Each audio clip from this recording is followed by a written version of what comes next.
Il a quitté sa femme et ses enfants pour l'Amérique. Mais quand il est revenu, il ne s'attendait pas à ça. Il y a 3 ans, Kenneth avait abandonné sa femme et ses 3 nouveau-nés pour une femme rencontrée sur Facebook. Une femme qui lui promettait une vie meilleure en Amérique. Il était parti en croyant aller vers quelque chose de plus grand. Mais ce qui s'est passé après son départ allait détruire tout ce qu'il croyait avoir gagné. Quelques années plus tôt, Kenneth et Glory vivaient dans un petit appartement d'une seule pièce à Benin City. Ils s'aimaient profondément, de cet amour qui rend la pauvreté supportable. Leur chambre était minuscule, le genre où l'on peut tendre les bras et presque toucher les 2 murs. Ils avaient un petit matelas par terre, un vieux ventilateur qui fonctionnait de temps en temps, et un petit réchaud à gaz qu'ils partageaient avec leur propriétaire. Pourtant, ils étaient heureux. Chaque matin, avant même que le soleil ne se lève vraiment, Glory était déjà debout. Elle nouait son pagne, préparait son petit réchaud et sa casserole, et descendait tout au bord de la route. Là, près du carrefour sur la route de Sapel, elle installait sa petite table. Œufs durs, plantains frits, sachets d'eau pure. Elle restait là, sous le soleil, dans la chaleur, parfois jusqu'à l'après-midi. Parfois, elle rentrait avec juste assez d'argent pour le repas du soir et une petite somme mise de côté pour le lendemain. Pendant ce temps, Kenneth arpentait Benin City à la recherche d'un travail. Il aplatissait son CV avec ses mains et entrait dans les bureaux. Il attendait des heures dans les salles d'attente. Il appelait des numéros qui ne rappelaient jamais. Un rejet après l'autre, jour après jour. Certains matins, la honte le clouait sur ce matelas, sans envie de se lever. Mais Glory ne le laissait jamais s'avouer vaincu. Elle s'asseyait à côté de lui, posait sa main sur sa poitrine et murmurait « Kenneth, ton heure va venir. » « Je le sais. Je le sens. » Alors que le monde entier le rejetait, Glory, elle, le choisissait chaque jour. Elle croyait en lui, sans preuve, sans garantie, juste par amour et par une foi obstinée. Après quelques mois, Glory tomba enceinte, et ce fut une grande joie pour eux. Un après-midi, elle rentra de la rue avec une expression différente sur le visage. Elle était très enceinte. Kenneth la serra dans ses bras et ils pleurèrent ensemble, non pas de tristesse, mais parce que c'était un de ces moments à la fois effrayants et magnifiques. Ils survivaient à peine, mais ce bébé leur semblait être un signe de Dieu. Ils allèrent à l'hôpital. Le médecin leur annonça alors quelque chose qui changea tout, ce n'était pas un bébé, mais 3. Des triplés. Glory porta ses 3 garçons pendant 9 mois. La grossesse ne fut pas facile. Ses jambes étaient enflées, elle était épuisée, devait se rendre à l'hôpital de plus en plus souvent. Certaines nuits, elle ne pouvait pas dormir, peu importe comment elle se retournait sur ce petit matelas. Pourtant, elle ne se plaignait jamais. Elle se massait le ventre avec du beurre de karité et parlait doucement à ses bébés dans le noir. Elle avait déjà choisi leur nom dans son cœur. Quand ils naquirent enfin, 3 petits garçons beaux et criards, Glory pleura. Kenneth, debout dans un coin de la salle d'hôpital, pleura aussi. À ce moment-là, rien d'autre au monde n'avait d'importance. Mais avoir 3 bébés changea le corps de Glory. Les kilos restèrent, les vergetures couvrirent son ventre, la fatigue se lisait sur son visage. Elle ne ressemblait plus à la femme d'avant. Elle était une mère, totalement, dans chaque partie de son corps. Et elle en était fière. Pour elle, ces 3 garçons étaient la plus grande bénédiction de sa vie. Puis un jour, après des années de lutte, Kenneth trouva enfin un emploi. Grâce à un contact, un coup de fil, un deuxième entretien qu'il avait failli ne pas faire, tant il avait été rejeté. Mais il y alla, et on l'engagea. Une entreprise internationale avec un vrai bureau à Benin City. Un vrai salaire. Plus d'argent qu'il n'en avait jamais vu. Tout changea. Ils emménagèrent dans un meilleur appartement, avec 3 chambres et l'eau courante. Kenneth acheta une petite voiture d'occasion. Glory arrêta de vendre au bord de la route et resta à la maison pour s'occuper correctement des garçons. Pendant quelques mois, la vie leur sembla être une récompense, comme si Dieu leur rendait enfin tout ce qu'ils avaient enduré. Mais quelque chose commença à changer. Lentement, discrètement, de manière que Glory ne pouvait pas tout à fait expliquer au début. Kenneth passa de plus en plus de temps sur son téléphone. La nuit, elle se réveillait et voyait son visage éclairé en bleu dans le noir. Il riait doucement en lisant des messages. Quand elle passait, il tournait l'écran. Elle remarqua, mais ne dit rien. Elle était fatiguée. Les bébés avaient besoin d'elle. Elle se disait que ce n'était rien. Elle n'avait aucune idée de ce qui était déjà en train de se passer. Un soir, Kenneth reçut un message sur Facebook. Elle s'appelait Jessica. Elle était américaine. Ses photos de profil montraient une vie propre et lumineuse. Ils commencèrent à discuter, comme le font parfois des inconnus. D'abord de manière anodine, puis les conversations s'allongèrent, tard dans la nuit. Kenneth lui confia des choses. Des choses personnelles, intimes. Mais il ne lui dit jamais la vérité. Il dit à Jessica qu'il était célibataire, qu'il n'avait pas d'enfant, qu'il était un homme libre attendant juste la bonne opportunité pour venir en Amérique et commencer une nouvelle vie. Jessica le crut. Pourquoi ne l'aurait-elle pas fait? Il était charmant, constant, disait tout ce qu'elle voulait entendre. Et quelque part en lui, Kenneth avait déjà décidé que Glory et les garçons étaient un chapitre de sa vie qu'il voulait fermer. C'est alors que la cruauté commença. Des petites remarques d'abord, des mots blessants glissés dans des conversations ordinaires comme des cailloux.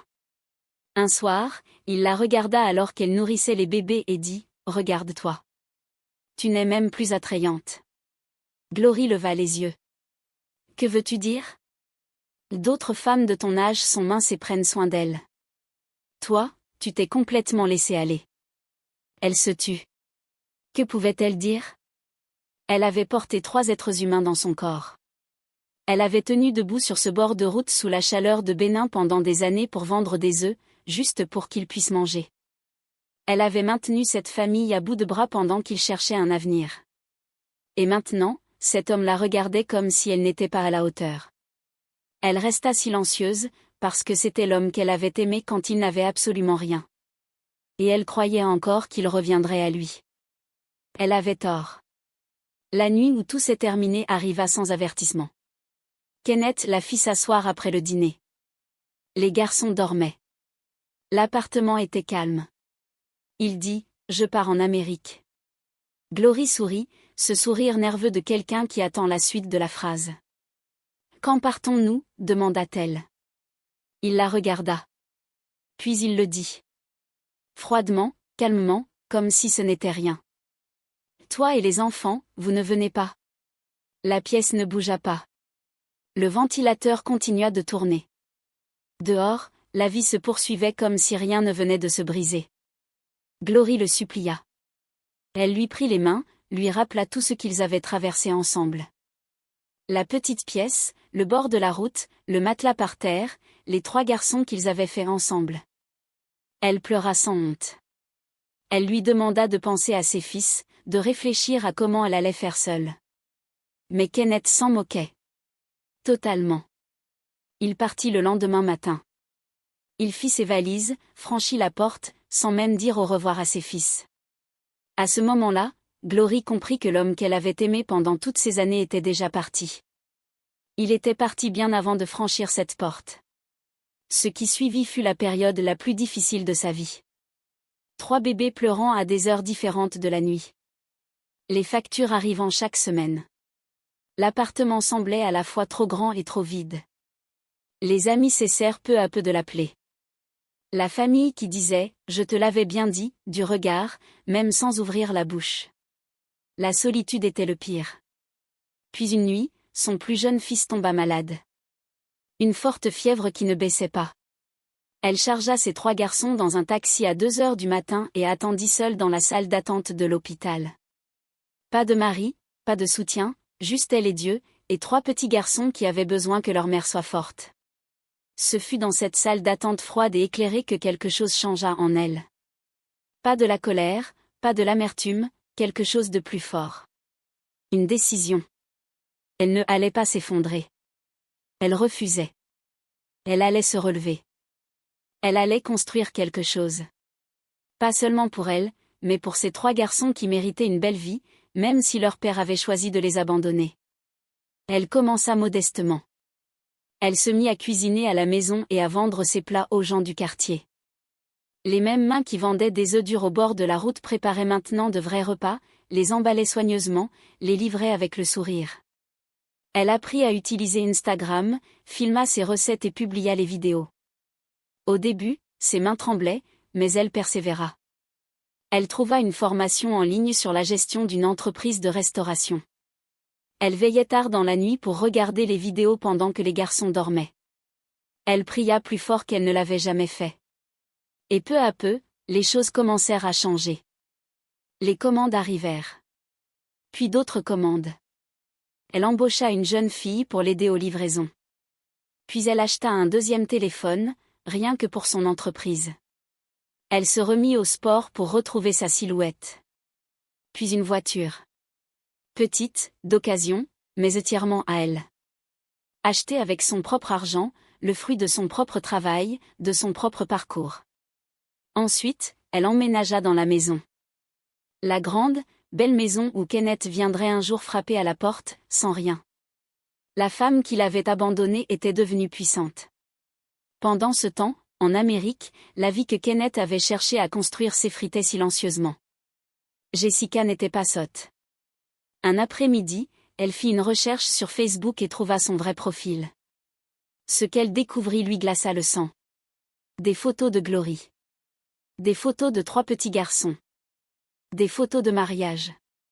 Toute une vie, là, sous ses yeux. Vieille de plusieurs années. Jamais cachée. Juste jamais mentionnée par l'homme qui dormait sous son toit.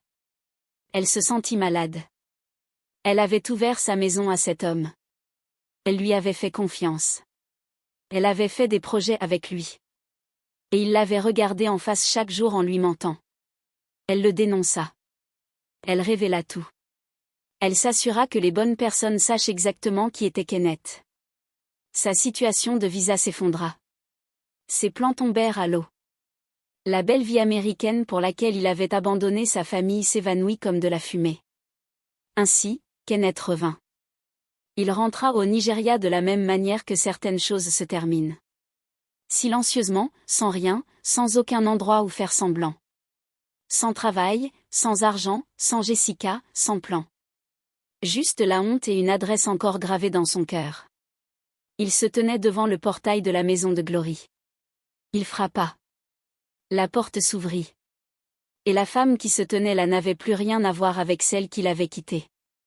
« Et Glory, s'il te plaît, dit-il. Je n'ai nulle part où aller. » Elle le regarda. Elle était calme.